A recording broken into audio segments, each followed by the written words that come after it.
UK Debnath जी। जी हाँ, ये क्या है? ये टाइगर मॉथ विमान है जिसमें कि भारतीय वायुसेना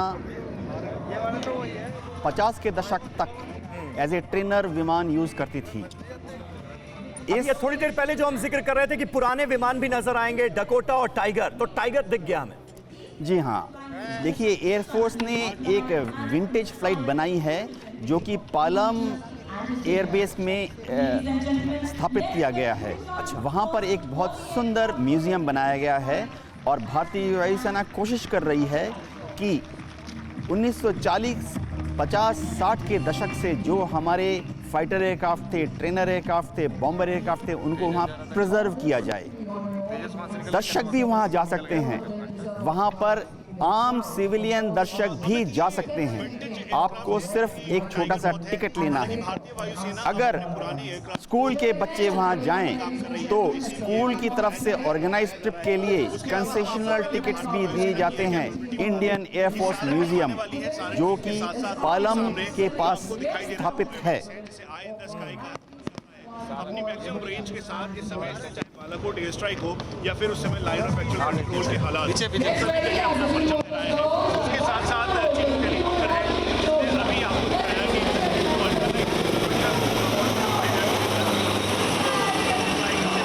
सारंग टीम आई है। सारंग टीम क्योंकि HATR के लिए आप देखें तो सारंग तो इंडियन एयरबेस से ये बेहद शानदार तस्वीरें। और यूके देवनाथ साहब, यहाँ पर देखने वाली बात यह भी है कि ये सिर्फ एक तरह का शक्ति प्रदर्शन नहीं होता बल्कि एक मैसेजिंग भी होती है। और आज की तारीख में चीन और पाकिस्तान की तरफ से जिस तरह की हिमाकतें, हरकतें जारी हैं, खासतौर पर चीन जिस तरह से अपनी एक्सपेंशन की पॉलिसीज को आगे बढ़ाता हुआ नजर आ रहा है। पिछले हफ्ते की खबर आई कि अरुणाचल में जो LAC है वहां पर भी आमने सामने की स्थिति पैदा हो गई। कई घंटों तक वार्ता करने के बाद मामले को सुलझा लिया गया, लेकिन ऐसी परिस्थितियों में ये ताकत और इसके जरिए जो संदेश जा रहा है वो क्या है, जरा बताएं। जी हाँ, चीन और पाकिस्तान जैसे मुल्कों के लिए खास तौर पर हमारे नॉर्दर्न बॉर्डर पर चीन विस्तारवादी पॉलिसी को अख्तियार कर रहा है। जी। वह सलामी स्लाइसिंग करना चाहता है। जहां पर भी उसको लगता है कि भारत की फौजें, हमारी सिक्योरिटी फोर्सेस थोड़ा पीछे हैं, वो तुरंत वहां घुस जाता है। देखिए, हमारी फौजें अलग अलग एग्रीमेंट के अंतर्गत एकदम लाइन ऑफ एक्चुअल कंट्रोल पर कई बार डिप्लॉय नहीं होती हैं, क्योंकि कई जगह एग्रीमेंट है कि हमारी फौजें LAC से थोड़ा पीछे रहेंगी। लेकिन चीन कई बार इसका नाजायज फायदा उठाते हुए कुछ किलोमीटर घुस आता है। बातचीत के बाद वह एक कदम पीछे ले लेता है। देखिए चीन की चालाकी, जब वो अंदर घुसता है तो 2 कदम आगे बढ़ता है और जब हमें उसको ये जो तस्वीरें दिखाई दे रही है, जो चॉपर्स का फॉर्मेशन है, जरा इसके बारे में बताइए। और अब वायु की सुरक्षा में हेलीकॉप्टर्स की कितनी भूमिका बढ़ गई है पहले के मुकाबले, जरा इस पर भी प्रकाश डालें। जी हाँ, आप देख सकते हैं सारंग फॉर्मेशन, ये एयरफोर्स की हेलीकॉप्टर एरोबेटिक टीम है। ये 4 हेलीकॉप्टर अभी फॉर्मेशन में चल रहे हैं, एक के पीछे एक। इसको टेक्निकल लैंग्वेज में बोलते हैं लाइन एस्टर्न, यानी हर हेलीकॉप्टर सामने वाले हेलीकॉप्टर के पीछे चलता है। लड़ाई के मैदान में अगर आपको कंसंट्रेटेड ड्रॉपिंग्स करनी है, चाहे वो अम्यूनिशन की ड्रॉपिंग करनी हो या पैराट्रूपर्स की ड्रॉपिंग करनी हो, आप कोशिश करेंगे कि सारे पैराट्रूपर एक साथ एक जगह पर एक ही स्पॉट पर लैंड कर सकें, ताकि वो एक जगह कंसंट्रेट होकर दुश्मन के ऊपर अटैक करें। ऐसे समय में लाइन एस्टर्न फॉर्मेशन बहुत ही यूजफुल फॉर्मेशन है। मैं दर्शकों को बता दूं कि यह हेलीकॉप्टर आज यहां पर आपको लगता है कि सिर्फ एक तरह का मनोरंजन का साधन है, लेकिन नहीं, यह हेलीकॉप्टर युद्ध के दौरान कैमोफ्लेज पेंटिंग करके कुछ ही घंटों के दौरान युद्ध के लिए तत्पर हो जाते हैं। इन हेलीकॉप्टर्स में air to ground rocket fire करने के लिए रॉकेट पॉड लगाने की व्यवस्था है। इसी तरह से इन हेलीकॉप्टर्स में लाइट मशीन गन तथा मीडियम मशीन गन को फायर करते हुए दुश्मन के इन्फेंट्री को नष्ट करने का भी प्रोविजन है। युद्ध के मैदान में जब ये हेलीकॉप्टर आगे बढ़ते हैं तो यह दूर से ही एनिमी के टैंक फॉर्मेशन को देख सकते हैं, और हमारी जो टैंक फॉर्मेशंस, हमारी जो आर्मर्ड कोर है, जब वो आगे बढ़ती है ग्राउंड पर हमारे टैंकों के एनिमी के टैंक से कांटेक्ट होने के पहले से ही ये helicopter air to ground anti tank rocket fire करके दुश्मन के टैंक्स को नष्ट कर देते हैं। इससे हमारी जो टैंक फॉर्मेशन है उनको आगे बढ़ने के लिए एक कम गतिरोध वाला रास्ता मिल जाता है। बताइए कि हमारे एयरफोर्स चीफ जिस तरह से ये कह रहे थे कि सामने चुनौती बड़ी है और वॉर फाइटिंग के मोड जो है वो लगातार बदलते हुए नजर आ रहे हैं, ऐसे वक्त में जब आज की तारीख में हम दुनिया की सबसे उत्तम टेक्नोलॉजी से लैस हैं, अत्याधुनिक उपकरणों से लैस हैं, अत्याधुनिक एयरक्राफ्ट्स और हेलीकॉप्टर से लैस हैं, कितनी आसानी होगी अब अगर कोई देश हमारे खिलाफ हमारे मुल्क की तरफ आंखें उठाकर देखता है, कोई हिमाकत करता है, तो कितनी आसानी होगी उसका जवाब देने में। दुश्मन के दांत खट्टे हो जाएंगे। रिपोर्ट देख लेते हैं इस वक्त इंडियन एयरबेस से। ग्राउंड क्लियरेंस मिलता है और जमीन पर हमला करने की विमान की खासियत है।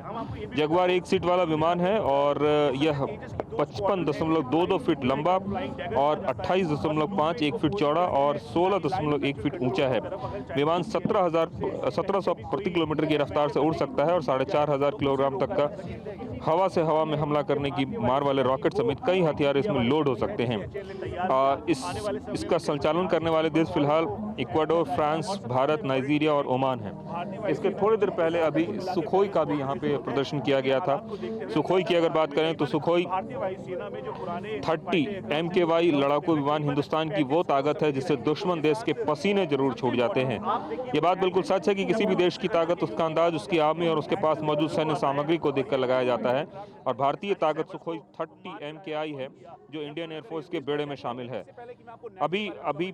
अभी आसमान में युद्ध चल रहा है। आसमान में अगर युद्ध की बात होती है तो भारतीय वायुसेना पर मौजूद सुखोई का जिक्र जरूर आता है।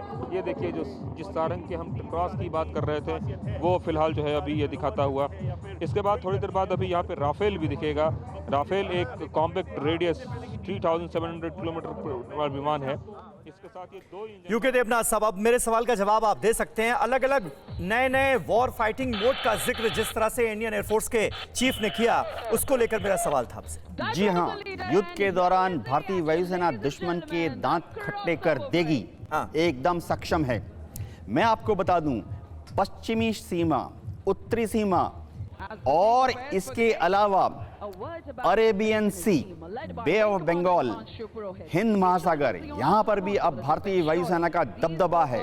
इंडियन एयरफोर्स ने हमारे देश के जो दक्षिणी पेनिनसुला है उस पर भी एयरफोर्स बेस बना लिए हैं। हमारे एयरफोर्स के फाइटर बॉम्बर अब हमारे देश के दक्षिण दिशा से टेक ऑफ करके 2000 किलोमीटर तक Arabian Sea, Bay of Bengal, Indian Ocean में पेनिट्रेट करके दुश्मन के शिप्स, सबमरीन्स को नेस्तनाबूद कर सकते हैं। अंडमान निकोबार में भी एक जॉइंट कमांड है। अंडमान निकोबार में जो जॉइंट कमांड है उसमें वायुसेना का जो टुकड़ी है उसमें हमने एक से एक बेहतरीन फाइटर, बॉम्बर, हेलीकॉप्टर तथा EW इलेक्ट्रॉनिक वॉरफेयर एयरक्राफ्ट को तैनात किया हुआ है। अगर आपने चीन का नाम लिया, युद्ध के दौरान भारतीय वायुसेना बे ऑफ बंगाल में, स्ट्रेट ऑफ मलाक्का में चीन के सारे युद्धपोत को रोकने की क्षमता रखती है, चाहे उनका सिविलियन शिप हो, पानी का जहाज, या उनका चीन की नेवी का युद्धपोत हो। स्ट्रेट ऑफ मलक्का वो क्रॉस नहीं कर सकता। अगर उसने स्ट्रेट ऑफ मलक्का क्रॉस करके बे ऑफ बंगाल में घुसने की जरूरत की तो भारतीय वायुसेना उसको ढूंढकर उस पे हमला करके उसको डुबाने के लिए तत्पर है। बिल्कुल यूके देवनाथ साहब, आप जिस तरह से लगातार डिस्क्राइब कर रहे हैं इन तस्वीरों को, जाहिर है इन तस्वीरों को देखने और समझने में बहुत आसानी हो रही होगी TV9 भारतवर्ष के दर्शकों को। और आप देखिए आज 88 साल की हो गई इंडियन एयरफोर्स, और इंडियन एयरफोर्स का ध्येय वाक्य क्या है? इस पर हमें ध्यान देना चाहिए। स्लोगन क्या है, इस पर हमें ध्यान देना चाहिए। स्लोगन है touch the sky with glory, नभा स्पृशम दीप्तम। और इस वक्त यही होता हुआ नजर आ रहा है। देवनाथ साहब, आप देखिए अपने इस ध्येय वाक्य को किस तरह से इंडियन एयरफोर्स आत्मसात करती हुई नजर आ रही है, आसमान को किस कदर ग्लोरी से छूती हुई नजर आ रही है। जी हाँ, आप देख सकते हैं नीला आसमान है, हमारे हेलीकॉप्टर्स सारंग टीम कितना अच्छा परफॉर्मेंस दे रही है। वह left steep turn, right steep turn, roll और सबसे बड़ी बात है कि स्टीप विंग ओवर्स करके दिखा रही है। इसका क्या मतलब है? इसका मतलब है कि हमारे जो पायलट हैं वो बेहतरीन हैं, उम्दा हैं, आसमान को गर्व से छूते हैं और यही जज्बा युद्ध के दौरान काम आएगा। आज हमारे पायलट्स, जांबाज टेक्नीशियन, ग्राउंड क्रू जिस तरह से इन मिशंस को सुबह 3 बजे से तैयार करके उन्होंने हिंडन में भेजा है, वह एक बहुत तारीफ के काबिल है। हमारी जो ग्राउंड क्रू हैं, हमारे एयर ट्रैफिक कंट्रोलर्स हैं, रेडार कंट्रोलर्स हैं, वह सुबह 2 बजे ड्यूटी पर आ गए थे ताकि आज सुबह देश के अलग अलग जगह से आने वाले इन फॉर्मेशंस को सपोर्ट दे सकें।